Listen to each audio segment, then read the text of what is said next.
Hi, I'm Sheri with my girlfriend's quilt shop, and today we're going to take a look at the Baby Lock exclusive wave stitch on your serger. It is a fantastic stitch that adds a lot of character to a binding or maybe on a garment that you're sewing. Let's take a look at the wave stitch.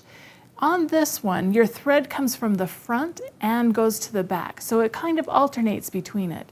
To take a better look, we've threaded our machine with two different threads so we can see exactly what's happening.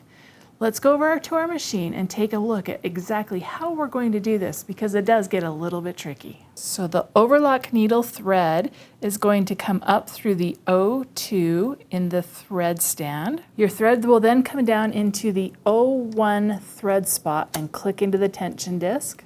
We're going to go through the O1 threading path. Okay, we're going to go ahead and thread our needle.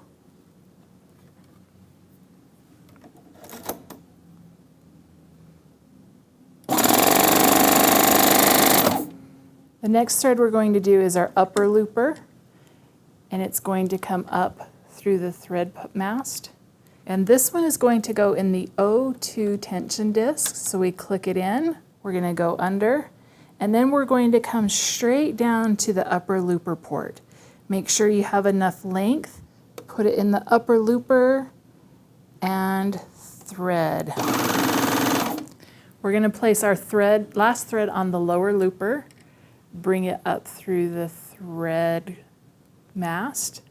We're going to click it into the lower looper tension disc, slide it under, and then we're just going to put it in the lower looper port and press our button.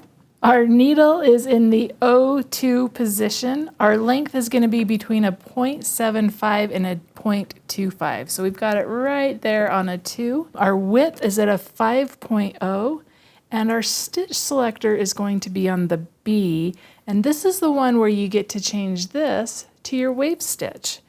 You want to do this at kind of a moderate speed, so I've slowed my machine down. Our subsidiary looper is still to the right, our blade position is up, and our upper looper selector is also up.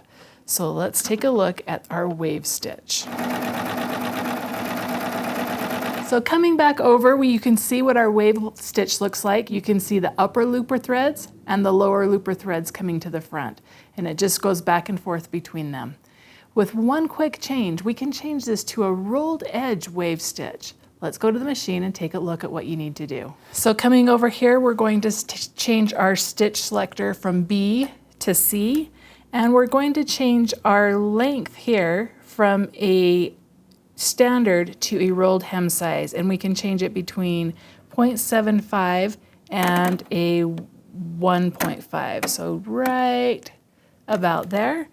And let's take a look at what the rolled wave stitch looks like.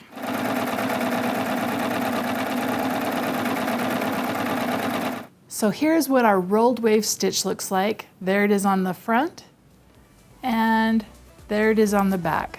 So it's a complete stitch on the front and the back, and has a great look to finish any project you choose.